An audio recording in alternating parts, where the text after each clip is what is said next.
Добро утро! Днес 18 март 2017 година. Аз съм Владимир Тодоров, кандидат за ваш представител в 23-ти многомандатен избирателен район София, бюлетина номер 17, 9-ти номер в листата. Искам да споделя с вас някои неща, които аз съм написал в агитационните си материали, съм ги извел пред скоба. Искам да ги обясня пред вас.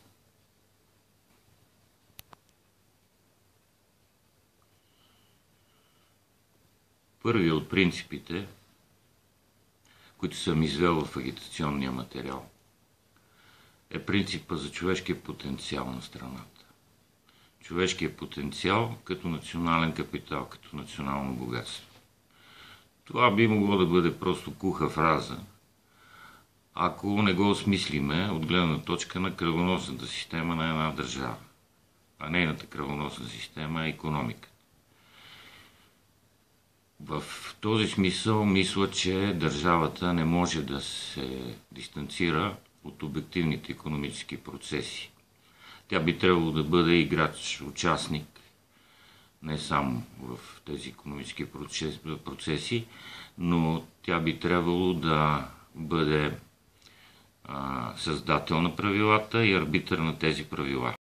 Като участник в икономическите и в финансовите процеси в страната, държавата, държавните структури не би трябвало да се дистанцират и да подхождат боязливо по отношение на бюджета на страната.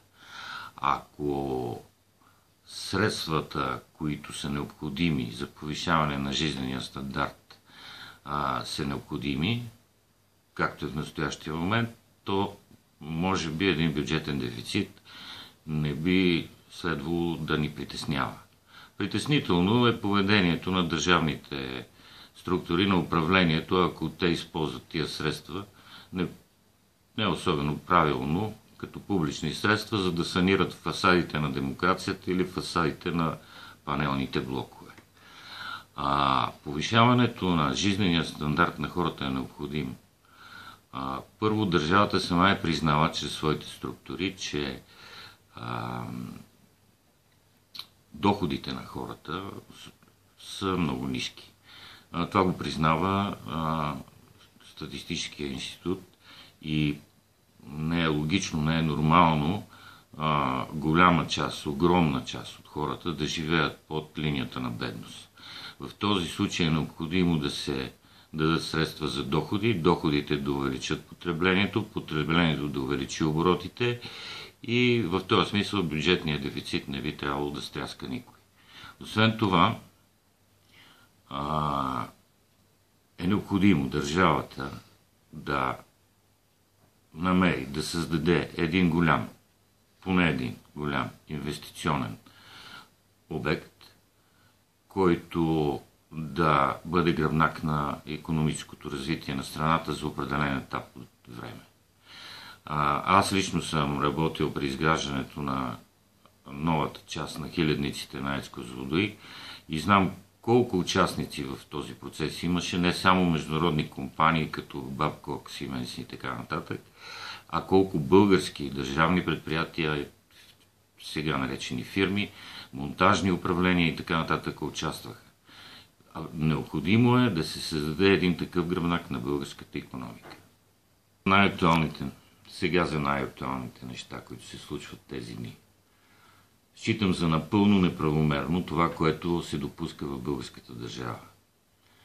Не е възможно поле на противоречия да се създаде върху едно традиционно, да го наречеме коренно българско население, като мюсюлманското население, и да се пренесат вътрешно-политическите проблеми на съседна държава, техните противоречия да се пренесат върху българските мюсюлмани.